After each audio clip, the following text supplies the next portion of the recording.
una revisión extensa a profundidad de cada uno de los canales que tienen que ver con el ritmo cardíaco, porque realmente sería una disertación supremamente extensa. Lo que siempre hemos querido es hacerlo de una forma muy práctica, ¿sí? Que va a basarse en tres cosas o tres objetivos principales que tengo yo para el día de hoy. ¿Sí? Número uno, que ustedes pues recuerden, más que aprendan, ¿no? Realmente recordar el tema del potencial de acción, cómo funciona y tal. Es muy importante que lo tengamos claro. Número dos, también es importante entender sobre todo el concepto de los periodos refractarios, que tienen mucho que ver con el tema de antirrítmicos y finalmente la clasificación y los mecanismos de acción de los diferentes antiarrítmicos, ¿ya? Entonces, como les comentaba, lo primero que tenemos que hacernos la pregunta es ¿qué es un potencial de acción? ¿Para qué sirven? ¿Dónde los vemos? Recordar más que todo, vamos a entrar ahorita en el espacio de recordar cositas. Lo vamos aquí en esta imagen. Esta imagen es tomada del libro de eh, se me fue el nombre en este momentico. Pero bueno, el punto es que es Katsum. no, Katsun no es. Mentira, no sé si es Katsun. Creo que es Katsum. Pues parece Katsum. Bueno, realmente el punto, sí, puede que sea de Katsun. El punto es que este es un potencial de acción y ustedes lo pueden ver aquí y tiene varias fases. ¿Sí? Vamos a empezar entonces desde el cero.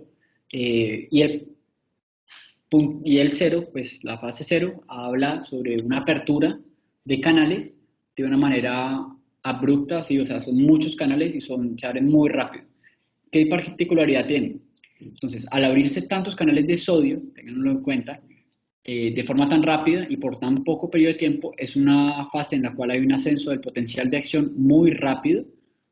Como ustedes pueden ver aquí, es casi que perpendicular al eje X, y eso genera que pues, el potencial de acción suba mucho, ¿sí? ¿Cuál es? Y algo que les acabo de decir es muy importante, se inactivan rápido esos canales de sodio que actúan por poco tiempo. Cuando se inactivan, ya se están activando también dependientes de voltaje los canales de potasio, ¿sí? Son muchos, como les dije, vamos a tratar de hablar en términos prácticos. Lo que hace es que haya un eflujo de potasio de la célula. Un eflujo de potasio de la célula es que está saliendo potasio de la célula. El potasio es pues, un elemento, un anión, es un catión, perdón. Eso significa que tiene carga positiva y eso significa que al salir está perdiendo carga la célula. ¿Sí? En términos generales eso ocurre y eso genera que el potencial de membrana vuelve y disminuya, que es la fase uno. ¿Listo? En ese momento vamos en la fase uno. Fase número 2. ¿Listo? En esa fase 2 siguen esos canales de potasio sacando potasio de la célula. Eso sigue ocurriendo, que se les quede ese concepto, pero además entran a jugar canales de calcio que van a empezar a generar un influjo de calcio a la célula. Entonces, ese es el famoso influjo de calcio que nos va a ayudar a la contracción del músculo cardíaco. Estamos hablando todo en el contexto del cardiomiocito. Eh, y este va a iniciar en la fase 2 y por eso se da la meseta. Entonces, la meseta hace referencia a que hay un influjo de calcio y un influjo de potasio que ambos van a estar como parejos, ¿sí? Entonces, por eso el potencial se mantiene por un periodo de tiempo.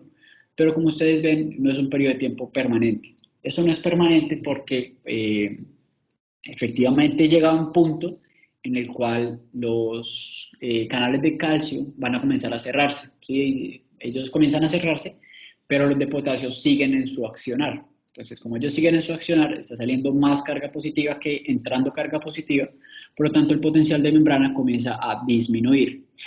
Es esta fase 3, una de las fases más relevantes para lo que vamos a hablar el día de hoy. Y ahí se ejercen varios de los medicamentos que vamos a ver el día de hoy su accionar, sin decir que todos, porque realmente cada uno tiene como, cada fase tiene como su relación con lo que estamos hablando.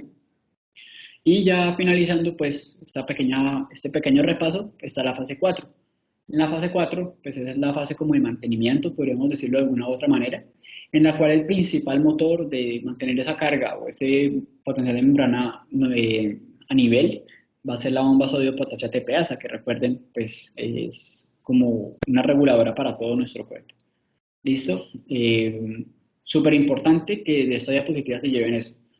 ¿Qué canales van a estar en cada fase y qué van a estar haciendo? Entonces, por ejemplo, si alguien les pregunta la fase 2 del potencial de acción cardíaco, ¿Qué canal está principalmente implicado? Bueno, canales de potasio, canales de calcio generando entrada de cationes y canales de potasio generando salida de cationes.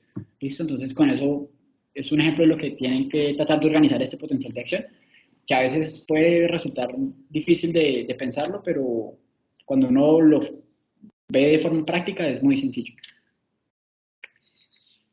Listo, entonces, pues esto es una diapositiva muy corta, realmente recordar lo del acoplamiento de excitación-contracción, pues el rojo es el potencial de acción, que va a generar pues un influjo de calcio, y ese calcio pues va a generar una respuesta ya contráctil, que pues la vamos a ver muy seguramente en la siguiente diapositiva, es esta, en donde el calcio al entrar pues va a interactuar con el retículo sarcoplásmico, y pues va a haber una liberación de calcio, y eso va a actuar sobre los miofilamentos, sobre las troponinas, y bueno, se da la contracción, ¿listo?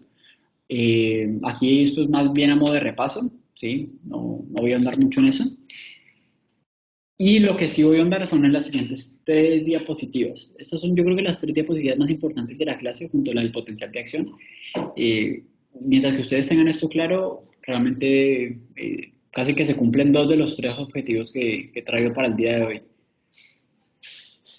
El potencial de refractario efectivo, que es el primero que vemos aquí, o absoluto, que quizá no lo enseñaron así, es un periodo en el cual no importa lo que ocurra, no va a haber una respuesta celular. Y esto porque no, cuando yo digo respuesta celular hago referencia a un nuevo potencial de acción. ¿Por qué ocurre esto? Ustedes tienen estos canales que les mencioné en la fase 0, los de sodio súper rápidos, que son muy, muy rápidos, ellos se inactivan, ¿sí? Y vamos a ver en la siguiente diapositiva que el estado de inactivo es distinto al estado en reposo. ¿Cuál es la diferencia? Ustedes ven aquí que está este palito. Ese palito es supremamente importante para todo el potencial de acción, porque mientras que ese palito esté, nada va a funcionar, nada va a pasar por ese canal, ni porque haya un voltaje que lo estimule, ni porque haya un estímulo externo de lo que sea, nada va a pasar. Y es esto lo que determina que haya una fase en la cual nada ocurre dentro de la célula, con estímulos o sin estímulos. ¿Qué pasa? Ese pasar de inactivo a reposo, que es lo que ocurre, en algún momento pasan de estar inactivos a reposo, se hace de forma muy gradual, ¿sí? Por eso es que a partir de este punto, ustedes, bueno, me quedo súper chueca, pero no importa, ya hablan de periodo refractario relativo, porque ya hay una serie de canales de sodio que sí se están abriendo, y a lo que esos canales de sodio sí están abriendo, y cuando les digo abriendo es que quede muy claro, volviendo a su estado de reposo, significando esto que permite la llegada de una respuesta frente a un estímulo, o sea, si los estimulan para abrirse, se abren y entra sodio, eh, permite pues que haya un grado de respuesta en ese periodo refractario relativo. Entonces, aquí vemos varias como diagramaciones, como graficaciones, perdón, estaba utilizando una palabra de manera inadecuada, de lo que les estoy explicando, ¿sí? Esta flechita es cuando ya hay un estímulo, ¿sí? Aquí lo pueden ver. En esta zona es muy probable que el libro nos esté tratando de mostrar un periodo refractario absoluto. Hay un estímulo y no ocurre nada. Pero cuando tenemos un estímulo ya en esta zona, en la cual ya hay canales de sodio, que les quede muy claro, esta zona hay una respuesta porque ya hay canales de sodio que están en periodo de reposo, ¿sí? Y es por eso que, aunque la morfología de ese potencial de acción es muy distinta, porque no hay suficientes canales para que genere la espiga, porque ese no subir lo suficiente significa que no se van a interactuar de la misma manera los otros canales implicados en el potencial de acción y la morfología cambia completamente. Todo eso pues está ocurriendo en ese momento, pero hay una respuesta. Entonces, por eso se hace referencia a un periodo refractario relativo. ¿Listo? Aquí entramos un poco ya, nos salimos de la fisiología, ¿sí? Y entramos un poco más en la farmacología en esta parte de abajo, en el panel B de la imagen que ven en pantalla. Vean aquí ustedes, vamos a concentrarnos en la línea verde. Entonces, eso es lo que ocurre normalmente. ¿Qué es esta gráfica? Esta gráfica es muy sencilla. A veces la primera vez que uno la lee, yo creo que la primera vez que la leí también quizás me impactó un poco, pero aquí traten de leerlo con esta dirección, ¿sí? Ustedes ven aquí, a -40, van a ver que el porcentaje de canales de sodio abiertos o más bien, que se han recuperado, es muy poco, ¿sí? O sea, es básicamente cero, de hecho. Entonces, eso sería este nivel del menos 40 de acá arriba. Entonces, sería en este punto más o menos, en donde no hay canales disponibles para generar una respuesta. A partir de ahí, la cantidad de canales o el porcentaje de canales de sodio disponibles que se han recuperado, que ya están en fase de reposo, va aumentando. Y eso aumenta generalmente, bueno, en relación al potencial de la célula. Entonces, a medida que este va descendiendo, van abriéndose poco a poco algunos de los canales hasta llegar a un punto en el cual están todos abiertos y la célula está preparada para generar una respuesta total a un estímulo. ¿Listo? Eso está claro. ¿Qué pasa con algunos fármacos? Y vamos a hablar en este caso de los fármacos que son bloqueadores de canales de sodio. Cuando yo bloqueo el canal de sodio, el potencial de acción es el mismo, pero la cantidad de canales recuperados va a ser distinta porque los estoy bloqueando. Entonces, a menos 60, normalmente sin el fármaco deberíamos de tener aproximadamente 25-30% de los canales ya listos para responder. ¿Sí? Que de hecho más o menos el umbral en el cual yo puedo ya generar una morfología adecuada, o bueno, no adecuada, por lo menos algo insinuada de un potencial de acción. Pero vemos que con el fármaco ese valor es mucho, mucho menor, incluso por debajo del 10%, si ubicáramos el 10 aquí. Entonces, es así como algunos de los fármacos que hoy vamos a hablar disminuyen la respuesta de la célula al prolongar el periodo refractario efectivo o absoluto. ¿Listo? Entonces, espero que esto haya quedado claro. Es uno de los segundos objetivos que traía para hoy. Que les quede claro cómo es esa relación de periodos refractarios y los canales de sodio. Aunque más adelante vamos a también hablar acerca de su relación con los canales de potasio. Es algo realmente muy similar. Entonces, propafenona, esto es uno de los medicamentos del grupo 1C, es un bloqueador de canales de sodio que va a actuar, como les digo, haciendo que con el fármaco el periodo refractario absoluto o eficaz o efectivo sea más largo. Normalmente a este punto ya la célula está lista para recibir un estímulo, ¿sí? A digamos, a este potencial transmembrana. Pero con el fármaco se bloquean esos canales y el potencial transmembrana tiene que ser aún más bajo, como lo demostramos en la gráfica anterior, para que se pueda generar una respuesta, ¿sí? Con una morfología por lo menos insinuada a lo que sería un potencial de acción, es decir, el periodo refractario relativo inicia más tarde, ¿ok? Por otro lado, la amiodarona, que es pues ya un bloqueador de canales de potasio, que es lo que les comentaba, ¿qué hace esto? Esto tiene un efecto distinto a lo de los canales de sodio. Entonces recuerden que los canales de potasio lo que hacen es que el potencial cuando ha subido comienzan a tirarlo hacia abajo. Eso es lo normal, lo que tienen que hacer. Y de hecho lo que hacen.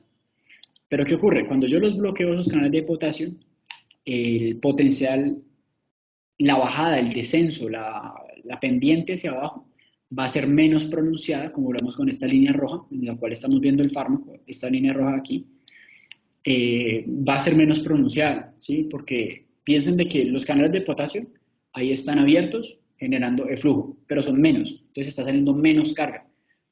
Los canales de calcio están abiertos, están generando ingreso de carga y están haciéndolo de una manera adecuada, igual como lo hacen siempre.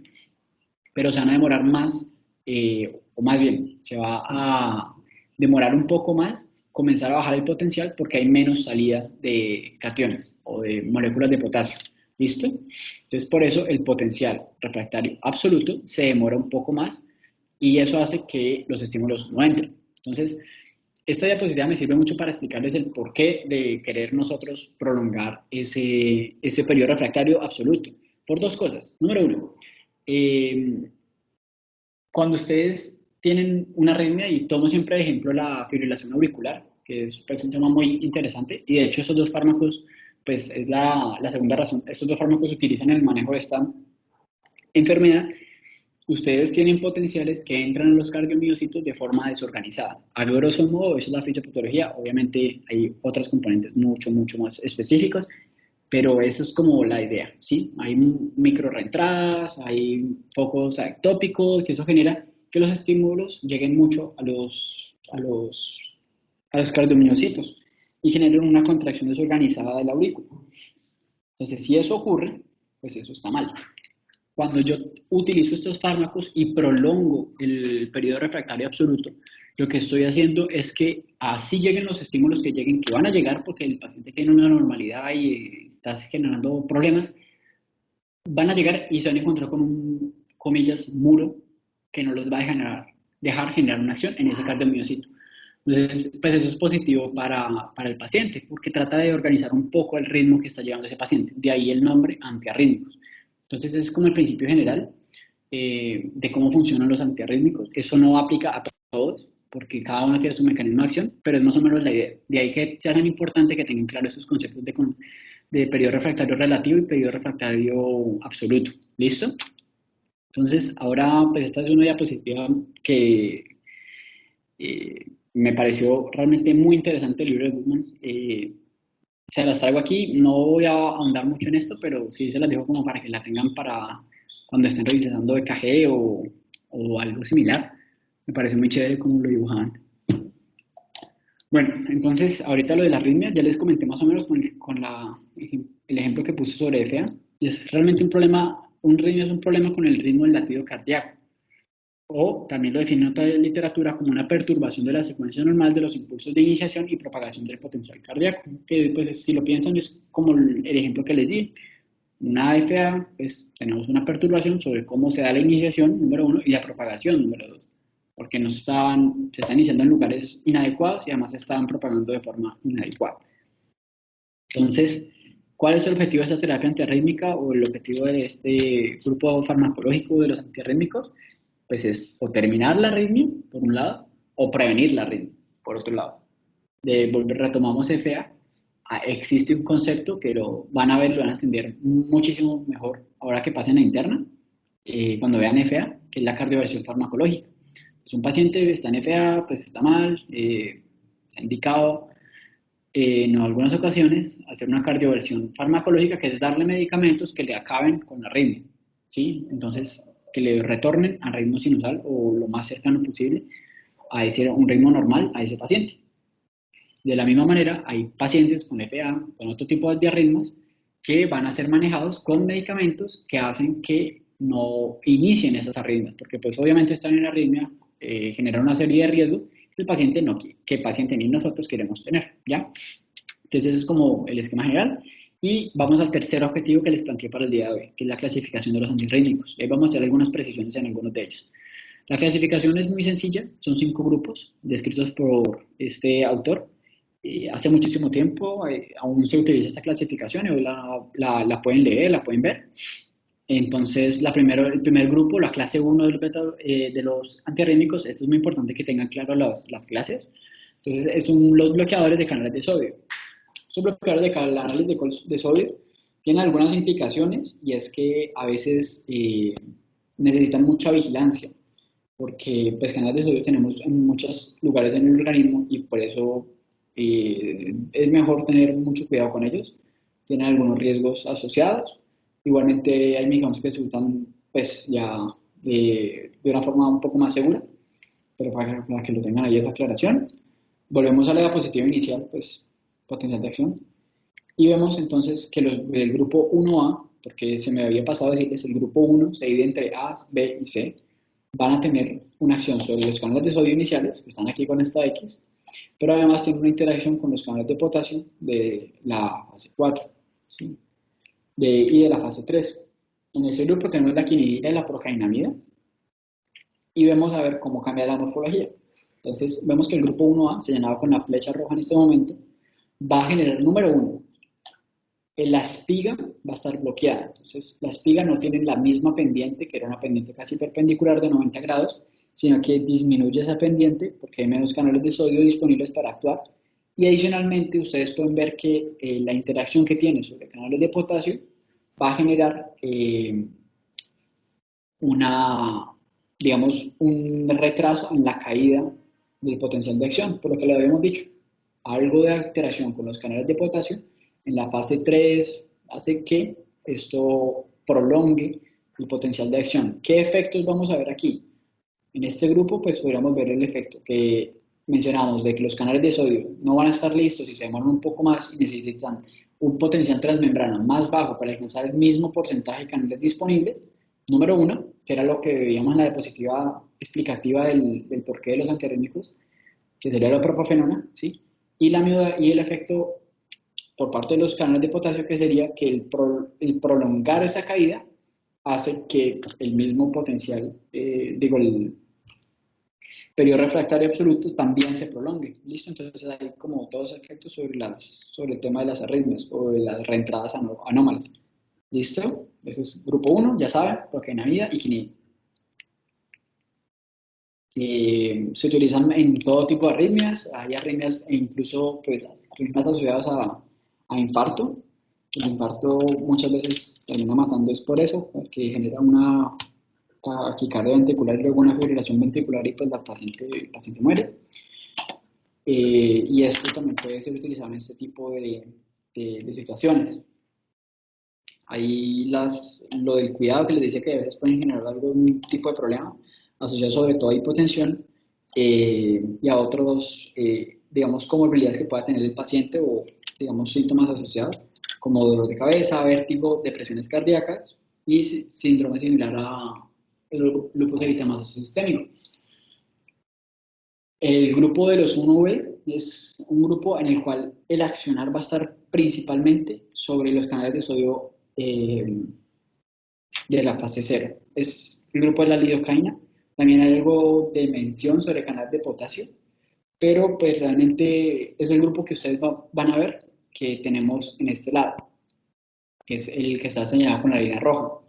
Es un grupo en el cual el efecto del sodio pues genera una caída de la espiga no es igual a la normalidad, pero adicionalmente el efecto sobre los canales de potasio va a generar una caída más rápida. Este es el grupo 1B. Y ahí está marcado donde actúan comúnmente.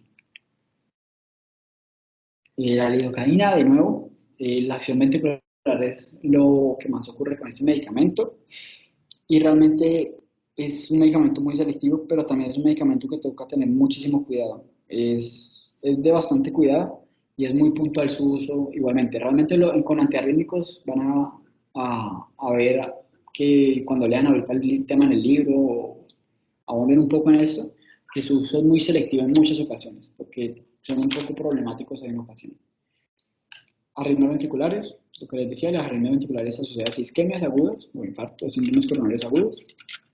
Y como les decía, pues tienen varios problemas, alergias a la lidocaína, alteraciones del sistema nervioso central que pueden generar y depresiones cardíacas, que también es algo que puede ocurrir. El grupo 1C, que vemos aquí, pues tiene un perfil muy similar al 1B, pero su perfil desde el punto de vista del potencial de acción pues es distinto. Este está marcado con la flecha azul, inicia la flecha azul en esta X y ven ustedes que pues es realmente muy similar al potencial normal en ese sentido. Su efecto es sobre todo en la parte del potencial del inicio, ¿sí? En la SPIG, y ahí que genera su efecto en esa parte. Y también sobre la parte de tener los canales de sodio bloqueados y que no respondan y se prolonga así el periodo refractario absoluto. Como les decía, el periodo refractario absoluto, los canales bloqueados. En este grupo tenemos la flecainamida y la propafenona. Y la propafenona la pongo en rojo junto a la FA porque pues están relacionadas, una es tratamiento de la otra. No es muy común que se vea, o al menos, la verdad es que me he encontrado con que no se ve mucho este medicamento. Yo pensé que sí, y de hecho, antes de la pandemia sí lo había visto en algunos de los servicios, pues allí lo vi, y ahorita, como, no sé, no lo vi en urgencias de Endesa, y pues me pareció algo particular, no sé, como ahorita que estén en interna, traten de mirar eso y chévere que lo tengan en cuenta. De lo mismo, pues un antiarrítmico, entre las cosas que puede generar, es generar arritmias. Entonces ahí queda ejemplificado lo que les digo, que son medicamentos un poco difíciles de manejar y con algunos problemas en su uso. La clase 2 son los beta bloqueadores. Entonces lo que hacen es hacer una disminución del ritmo, que está elevado. Muchas veces se utilizan también después de enfermedad cardiovascular. Y tengan en cuenta lo siguiente, de el receptor adrenérgico de tipo beta lo que hace es que genera lo siguiente, a un aumento del AMP cíclico, y ese aumento del AMP cíclico pues aumenta, digamos, el estándar metabólico de la célula y hace que funcione un poco mejor o más rápido, aumenta pues diferentes puntos de la fisiología cardíaca. Con el bloqueo de estos, sí que es lo que estamos hablando el día de hoy en farmacología, a esto va a generar una reducción de ese AMP cíclico. Si yo reduzco ese AMP cíclico, voy a reducir corrientes de sodio y de calcio. Lo que les digo, disminuye cómo funciona la dinámica intracelular, afectando esa entrada de sodio y entrada de calcio. Si yo disminuyo eso, ¿qué efecto voy a tener? Pues voy a tener un efecto que el marcapasos va a ir más lento, ¿ya? Estos efectos que estamos hablando son efectos que son predominantemente sobre el nodo sinusal, sobre el nodo sinusal. Si yo disminuyo el efecto de marcapasos, pues así mismo estoy disminuyendo la, la, las veces que se está construyendo ese ventrículo, y pues si estoy en arritmia, pues eso nos puede ayudar a que el efecto de esa arritmia sea menor, ¿sí? O sea, impacte menos sobre la dinámica de la contracción del corazón. Entonces, aquí les muestro, pues prolonga el intervalo PR, también cuando tengan afinidad sobre el nodo AB, que también es muy importante que lo tengan en cuenta. Bueno, aquí hay varios medicamentos, realmente algunos son como el metoprolol, pues enfermedades cardioselectivas, el propranolol no tanto, y pues estos medicamentos se utilizan sobre todo en arritmias agudas, esto es lo que nos dice el libro de Katzun, que es la literatura que utilicé para esta presentación, para prevenir arritmias en pacientes con infarto agudo del miocardio, que es una indicación que hemos visto mucho durante el día de hoy. Las clase 3 son bloqueadores de canales de potasio. Y esto, pues aquí les pongo este GIF porque, pues, para los entendidos sobre el tema de Naruto, pues ustedes saben que este personaje cuando hizo eso pues se volvió supremamente poderoso, es supremamente bueno, mejor dicho, así como la Midorana, funciona muy, muy, muy, muy bien, pero pues el problema que tiene este medicamento es el medicamento después de que te pone muy bien, más bien con su uso prolongado y en algunas condiciones muy específicas, es un medicamento que puede generar muchas interacciones farmacológicas y tiene, pues, digamos, unos efectos adversos que también hay que tener en cuenta a la hora de usarlos. Por eso es como el medicamento que se me relaciona con este personaje. Y vemos aquí cómo es el accionar. Recuerden, la miodarona es un medicamento que principalmente ejerce su acción sobre los canales de flujo de potasio, ¿ya? Principalmente, porque es un medicamento que además, aprenderán con Andrés, que es un medicamento dosis dependiente, ¿listo? Entonces, principalmente, ¿cuál es la acción de este medicamento? Yo bloqueo los canales de potasio de la fase 2, 3, y eso hace, sobre todo la 3, que mi potencial de reposo, perdón, chicos, perdón, mi periodo refractario absoluto o efectivo se prolongue. Y si lo prolongo, no hay entrada de nuevos potenciales y la célula no va a responder. Y eso es positivo para efectos de eliminar o limitar el efecto de una arritmia sobre nuestro corazón. ¿Listo? Entonces, estos son los puntos donde va a actuar. Fase 2, fase 3, canales de potasio. Y eso adicionalmente, pues aquí lo menciona también la flechita, sobre la fase 1. Entonces, eso es lo que vamos a buscar y lo que queremos. ¿Listo? ¿Por qué es? No, creo que lo pongo más adelante lo de la dosis dependiente. Usos, arritmias agudas, taquicardia ventricular, fibrilación ventricular. También prevenir las arritmias en los pacientes post-infarto y la FDA.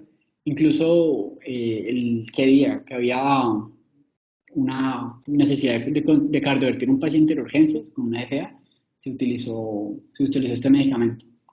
Eso fue lo que utilizaron aquel día, que me pareció curioso. Pero bueno. Aquí está lo que les decía, lo del bloqueo de dosis dependiente, súper importante. Pregunta parcial. Dosis bajas, bloqueo de potasio, sí, normal, ya lo hemos conversado. Aumento las dosis a dosis medias y ya entran a jugar un bloqueo también sobre canales de calcio y sobre canales de sodio, ¿sí? Entonces ahí van aumentando un poco los efectos, pero de la misma manera van aumentando un poco los efectos que no puedan ser directamente antiarrítmicos de lo que yo estoy buscando, ¿listo? Y ya dosis altas, eh, la amiodarona va a generar pues, efecto adicionalmente, antagonizando receptores alfa 1 y alfa 2. Entonces ahí, de nuevo, aumentan los efectos del medicamento, sí, quizá en un momento sea mucho mejor utilizarlo, pero a largo plazo los efectos adversos también son más amplios y hay un espectro mayor a tener cuidado. Y vean ustedes esta lista y ustedes dirán, pues es la lista más larga hasta ahora y más amplia, de la misma manera. Ahorita hablamos de que no, que pueden decir arritmias, que ya no sé qué, que altera el ritmo, pero es que aquí vemos que hay hipotensión, listo, sí, tiene que ver con el sistema cardiovascular, náuseas, bueno, vamos a ver qué tanto. Microcristales en córnea y en piel, o sea, ahí ya vamos teniendo algo más amplio, más externo, otros sistemas implicados. Disfunción tiroidea, de la misma manera también se puede dar en este grupo de medicamentos, parestesias, tremores, fibrosis pulmonar, y lo pongo en rojo porque es la literatura que consulté lo mencionaba mucho. Me parece, aunque lo puse de último, ahora que lo pienso debería ponerlo primero, también es un efecto muy importante y que puede generar muchos problemas. ¿Listo? Entonces tenganlo en cuenta, amiodarona, pues hagan la analogía si les gusta Naruto, si no, pues piénsenlo de otra manera. Pero que un medicamento que funciona muy bien, pero que a largo plazo puede tener muchos problemas. Incluso es muy interesante porque propafenona se utiliza en FA, pero no cuando el paciente tenga otras comorbilidades a nivel cardiovascular. Pues, si tiene, por ejemplo, una falla cardíaca y además una FA, pues te toca usar amiodarona. Entonces, es muy interesante, es un muy buen medicamento, pero pues tiene sus problemitas. Y finalizando esa clase 3 pasamos a la clase 4 que son los canales, bloqueadores de canales de calcio, no dihidropiridinas. Ya usted, yo creo que ya deben haber visto las dihidropiridinas, esas son las no dihidropiridinas. Y encontramos que van a generar un bloqueo sobre los canales de calcio en la fase 2. Entonces, si yo bloqueo la fase 2, grábense esta imagen, ¿sí? Un momento, che, y la tienen clara para pensar que si no hay fase 2, ¿cómo va a ser el potencial? La fase 2, miren dónde está. Piensen ahora, ojo, que la acción principal es sobre nodo. Entonces, la fase 2 aquí es un poco distinta. En la anterior no es un potencial de acción nodal, sino del cardiomiocito. Ese es un potencial de acción nodal. Y es aquí donde vamos a ver que aunque la morfología es distinta, el principio es el mismo. Si yo tengo un bloqueo en este momento de esos canales de sodio que están generando entrada, eso va a generar que el potencial de acción pues, no vaya de la misma manera que funciona en la dinámica normal. ¿Listo? ¿Eso qué hace? ¿Eso qué efecto tiene? Prolonga el periodo refractario efectivo slash absoluto, ¿sí? Y eso hace que nos ayude a prevenir que entren arritmias en esa dinámica de la contracción cardíaca. ¿Listo? Verapamilo, diltiazem, que son los que seguramente ya les explicó el profe.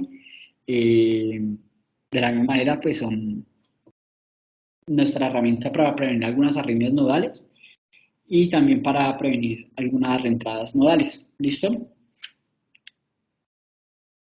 Ojo con estos. Puede generar la pues, depresión excesiva de la contractilidad. Esto sobre todo asociado con otros medicamentos, ya lo veremos más adelante en el siguiente punto. Conducción cardíaca disminuida, no se deben utilizar en taquicardias ventriculares y como les dije, pues cuando asociado a otros medicamentos hago énfasis sobre los betabloqueadores. Un paciente nunca tiene que tener betabloqueador con verapamilo o con, bueno, con no dihidropiridinas, porque el riesgo de que su corazón se vea muy, muy, muy deprimido, pues sumando dos fármacos que te ayudan a bajar la frecuencia de alguna manera, eso puede generar algún nivel de problema. ¿Listo? Entonces, para que lo tengan en cuenta. Y terminamos con este medicamento, que aquí está tachado, no sé por qué está tachado ya, pero la digoxina, ¿sí? La digoxina es un medicamento muy interesante. Entonces, y así como es interesante, es de peligroso. Pero pues veamos entonces, esto es como una animación, esto es lo normal, lo que hace una bomba de sodio y potasio normal, normalita, de las de siempre. Saca 3 sodios, mete 2 potasios y ese, digamos, influjo, o bueno, ese potencial de que queda poco sodio, entre comillas, dentro de la célula, hace que el transportador, que es un sodio-calcio, un antiporte, saque sodio para meter calcio, bueno, o más bien, para sacar sodio, meta calcio. ¿Qué ocurre? Con la digoxina yo bloqueo la sodio-potasio TPasa. Si yo bloqueo la sodio-potasio TPasa, eh, la cantidad de sodio que queda dentro de la célula es mayor, ¿sí? Y si la cantidad de sodio que queda dentro de la célula es mayor, miren lo que va a ocurrir. Eso pues no ocurre porque está bloqueada, porque la digoxina está actuando y tal, pero cuando yo le doy aquí, sale más sodio para meter más calcio vía los canales sodio-calcio. Entonces, eso lo que hace es que digamos, la respuesta del cardiomiocito sea más fuerte frente a a, a una contracción, ¿listo? Entonces, pues eso tiene sus implicaciones a nivel fisiológico y termina generando o evitando que se den algún tipo de arritmias, ¿listo? En general la dioxina pues termina generando pues el efecto que es inotrópico. Inotrópico es que hace más fuerza, como les decía, pero no va a generar un efecto cronotrópico, que es algo que se me estaba pasando un poco. Un efecto cronotrópico significa que no hay un aumento de latidos, hay más fuerza, no más latidos. Y pues eso es positivo para, para evitar una arritmia. Y esto mantener el corazón controlado, ¿sí? Por lo bajo sin afectar el volumen de eyección, pero sí afectando la frecuencia. Entonces, de nuevo, recordando, pues este es como lo mismo de la amiodarona, porque realmente también piensen en cuántos lugares del cuerpo eh, lo sostienen ustedes o que está viendo la clase en este momento, tiene cargas de sodio, potasio, ATPase. O sea, ahí está en todo el cuerpo, están todas las células. Entonces, todas las células del cuerpo pueden verse afectadas y por eso son tan amplios efectos adversos de la digoxina. Y digamos que hay tantas personas que, pues bueno, tanto como cuidado al respecto, síntomas tanto gastrointestinales, disfunciones visuales, cognitivas, arritmias, en fin, son una larga lista. Entonces, pues ya con eso ya terminamos, muchachos. Entonces, pues la verdad, espero que hayan entendido, espero que los 3 objetivos que me planteé estén claros, ¿sí? Que hayan entendido pues, lo que quería transmitirles y ya, y ya. Eso sería como todo.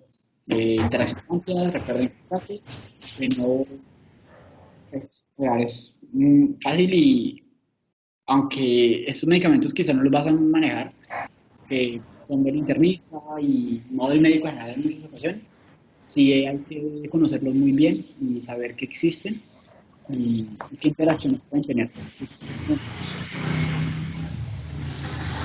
Bueno, eh, nota final, cuidado, ¿con qué tenemos que tener cuidado? Y no, cuidado es en general, con Ya, en general. bueno,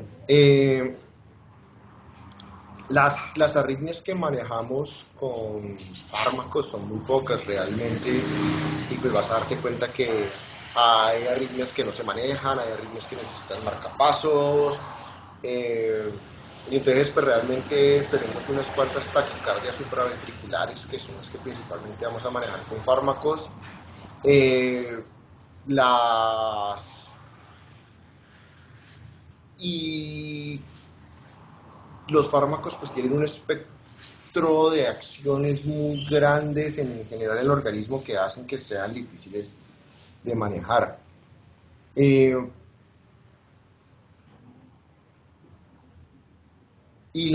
Sí, o sea, Camilo lo hizo bien, pues la idea es recordar un poco lo que son los potenciales de acción cardíacos y en cada punto cómo cada uno de los fármacos va modificando la acción del potencial de acción cardíaco. Recuérdate que pues los potenciales de acción se ven diferente de acuerdo en la parte que uno esté mirando. A medida que te muevas en el corazón, en el sistema de conducción, la forma de los potenciales puede cambiar. Y es importante Es importante sobre todo identificar qué es lo que está pasando por las posibles interacciones que vayamos a tener y lo estábamos hablando esta mañana en clase que estábamos viendo